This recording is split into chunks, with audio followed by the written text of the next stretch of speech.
प्रिय भाइयों और बहनों, प्रभु यीशु मसीह के पवित्र नाम में आप सबको मेरा नमस्कार। आज की दुनिया हमें सिखाती है धन कमाओ, नाम बनाओ, आगे बढ़ो। लेकिन बाइबल पूछती है, कैसे नाम, किस तरह का जीवन, किस आधार पर सफलता। आज हम नीति वचन अध्याय 22 के 1 से 16 वचनों से सीखेंगे कि परमेश्वर की दृष्टि में सच्ची सफलता क्या है। यह अध्याय हमें धन, नाम, अनुशासन, विनम्रता, दानशीलता और जीवन के चुनावों के बारे में परमेश्वर की सोच दिखाता है। आज का संदेश हमें यह प्रश्न पूछने पर मजबूर करेगा, क्या हम संसार की सफलता के पीछे चल रहे हैं या परमेश्वर की बुद्धि के अनुसार जीवन जी रहे हैं। आइए वचनों के लिए अपने मनों को तैयार करें। देखते हैं वचन 1 और 2। बड़े धन से अच्छा नाम अधिक चाहने योग्य है और सोने चांदी से औरों की प्रसन्नता उत्तम है।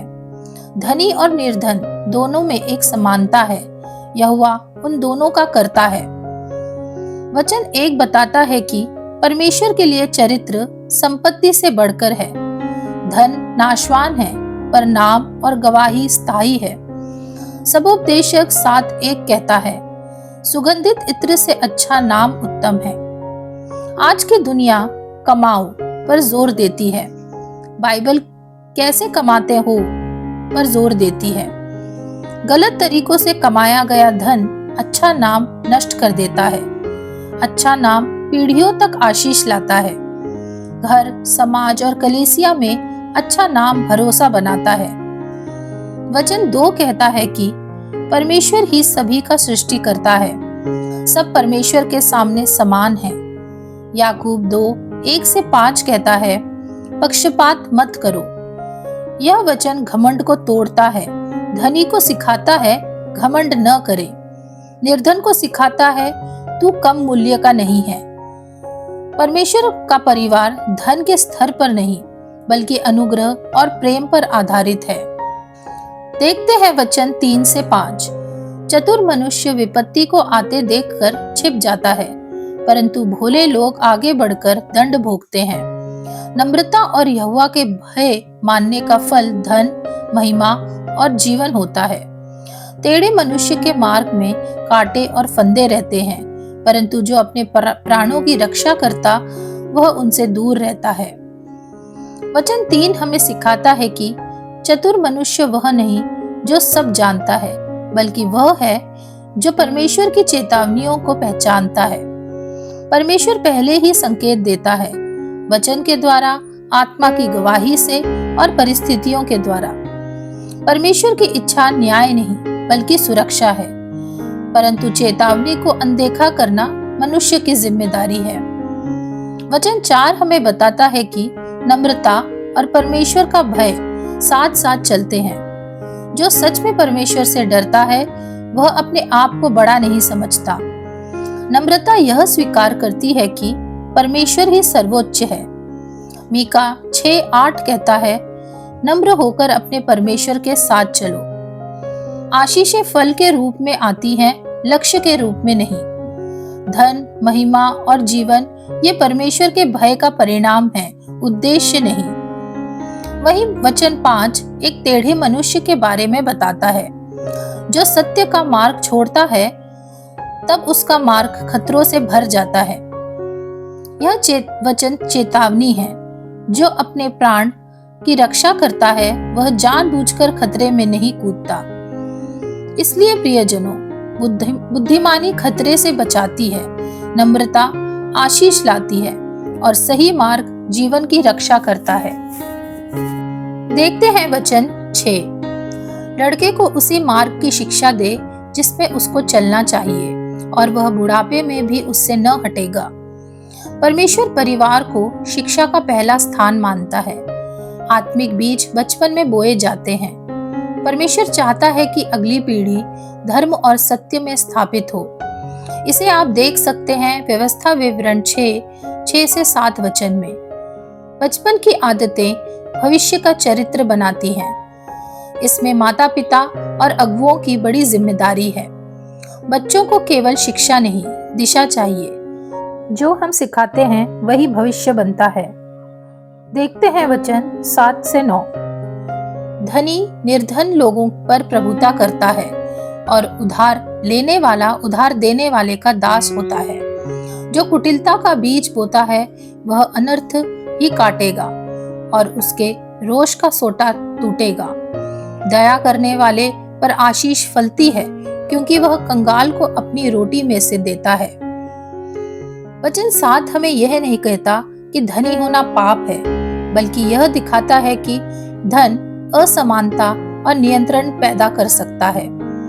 दास शब्द बताता है कि कर्ज मनुष्य की स्वतंत्रता छीन लेता है। परमेश्वर अपने लोगों को दासता में नहीं स्वतंत्रता में देखना चाहता है। रोमियो 13:8 कहता है, प्रेम को छोड़ किसी का कुछ उधार न रखो। वचन 8 बताता है कि परमेश्वर का नियम स्पष्ट है, जैसा बोओगे वैसा ही काटोगे। रोष का सोटा बताता है कि अन्याय, धमकी और जोर जबरदस्ती कुछ समय तक चलती है पर अंत में टूट जाती है। इसे आप देख सकते हैं गलातियों 6:7 और अय्यूब 4:8 में। वचन 9 कहता है कि परमेश्वर स्वयं देने वाला परमेश्वर है और उदार व्यक्ति उसके स्वभाव का प्रतिबिंब है। यहाँ आशीष का कारण देना है, न कि रखना। दूसरा कुरिन्थियों 9:6 से 8 कहता है, हर्ष से देने वाले से परमेश्वर प्रेम रखता है। इन वचनों में परमेश्वर हमें 3 स्पष्ट शिक्षाएं देता है।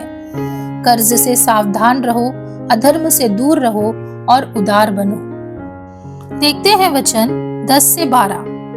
ठट्टा करने वाले को निकाल दे, तब झगड़ा मिट जाएगा और वाद विवाद और अपमान दोनों टूट जाएंगे।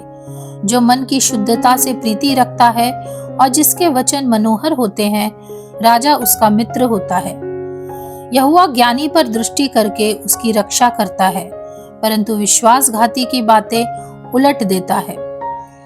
वचन 10 सिखाता है कि बाइबल में ठट्टा करने वाला वह है जो सत्य का मजाक उड़ाता है, सुधार को ठुकराता है और दूसरों में कलह फैलाता है। सत्य और शांति की रक्षा के लिए गलत प्रभाव वाले व्यक्ति को हटाना भी परमेश्वर की बुद्धि है। पहला कुरिन्थियों 15:33 कहता है, बुरी संगति अच्छे चाल चलन को बिगाड़ देती है।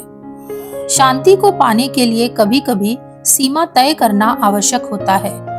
यह कठोरता नहीं, बुद्धिमानी है। वचन 11 बताता है कि परमेश्वर शुद्ध हृदय को मान देता है। मन की शुद्धता का अर्थ है कपट रहित, स्वार्थ रहित और परमेश्वर केंद्रित मन। परमेश्वर पहले हृदय देखता है, फिर शब्दों को। राजा की मित्रता यह दिखाती है कि शुद्धता और मधुर वाणी उच्च स्थानों तक पहुंच दिला सकती है, क्योंकि परमेश्वर स्वयं मार्ग खोलता है। भजन संहिता 24:3 से 4 कहता है, जिसका हृदय शुद्ध है वही प्रभु के सामने खड़ा होगा। आगे वचन 12 कहता है कि संसार में झूठ तेजी से फैल रहा है, परंतु परमेश्वर ज्ञानी व्यक्ति और सत्य की रक्षा करता है। विश्वासघाती चाहे कितनी चतुराई से बोले, परमेश्वर उनके शब्दों को निष्फल कर देता है। इन 3 वचनों में हम सीखते हैं कि गलत प्रभाव हटाने से शांति आती है, शुद्ध हृदय से कृपा मिलती है और सत्य की रक्षा स्वयं परमेश्वर करता है। देखते हैं अंतिम भाग वचन 13 से 16। आलसी कहता है, बाहर तो सिंह होगा, मैं चौक के बीच घात किया जाऊंगा। व्यभिचारिणी का मुंह गहरा गड्ढा है, जिससे यहोवा क्रोधित होता है वही उसमें गिरता है। लड़के के मन में मूर्खता की गांठ बंधी रहती है, परंतु अनुशासन की छड़ी के द्वारा वह खोलकर उससे दूर की जाती है। जो अपने लाभ के निमित्त कंगाल पर अंधेर करता है और जो धनिक को भेंट देता, वे दोनों केवल हानि ही उठाते हैं। वचन 13 एक सीख है। यहाँ सिंह वास्तविक खतरा नहीं, बल्कि मन का बनाया हुआ डर है। परमेश्वर कार्य, विश्वास और आज्ञाकारिता में आशीष देता है, डर में ठहरने में नहीं। अविश्वास परमेश्वर की सामर्थ को छोटा करता है। जब मनुष्य हर कदम पर बहाना खोजता है, वह अनजाने में कहता है, परमेश्वर मुझे सुरक्षित नहीं रख सकता। याकूब 2:17 कहता है, विश्वास कर्मों के बिना मरा हुआ है, बहानों का जीवन आगे नहीं बढ़ता। वचन 14 बताता है कि अनैतिकता आत्मिक मृत्यु का मार्ग है। गहरा गड्ढा बताता है, यह पाप धीरे धीरे नहीं सीधे विनाश में ले जाता है। जो मनुष्य लगातार चेतावनी ठुकराता है वह परमेश्वर की सुरक्षा से बाहर चला जाता है। पहला कुरिन्थियों 6:18 कहता है, व्यभिचार से भागो। सबसे सुरक्षित मार्ग है भाग जाना, लड़ना नहीं। वचन 15 कहता है कि मानव स्वभाव को सुधार की आवश्यकता होती है। मूर्खता जन्मजात है, बुद्धि सिखाई जाती है। परमेश्वर अनुशासन को प्रेम का साधन मानता है। बाइबल में ताड़ना का उद्देश्य दंड नहीं, दिशा देना है। समय पर सुधार भविष्य को बचाता है और इसलिए इब्रानियों 12:6 कहता है, प्रभु जिसे प्रेम करता है उसे ताड़ना देता है। वचन 16 बताता है कि गरीब को दबाकर कमाया गया धन परमेश्वर की दृष्टि में शाप बन जाता है। स्वार्थ, दिखावा या लाभ के लिए दिया गया धन आशीष नहीं लाता। सही उद्देश्य और सही मन से दिया गया दान ही आशीष लाता है। प्रियजनों, परमेश्वर आलसी बहानों से नहीं, पवित्र चाल से, अनुशासित प्रेम से और न्यायपूर्ण जीवन से प्रसन्न होता है। प्रिय दर्शकों, नीति वचन 22:1-16 हमें एक स्पष्ट जीवन मार्ग देता है। चरित्र को धन से ऊपर रखो, बुद्धिमानी से निर्णय लो, कर्ज और अधर्म से बचो, उदार, नम्र और सत्य में चलो। यही जीवन परमेश्वर को प्रिय और मनुष्य के लिए आशीषकारी है। आइए प्रार्थना में चलें। हे स्वर्गीय पिता, हमें अपनी बुद्धि दे ताकि हम सही को चुने और गलत से दूर रहें। हमारे हृदय शुद्ध कर, हमारे निर्णयों को मार्गदर्शन दे और हमारे जीवन से तेरा नाम महिमा पाए। यीशु के नाम में आमीन। यदि यह संदेश आपके लिए आशीष बना हो, वीडियो को लाइक करें, शेयर करें, चैनल को सब्सक्राइब करें और कमेंट में लिखें, प्रभु मुझे अपनी बुद्धि दे। प्रभु आप सबको बहुत आशीष दे।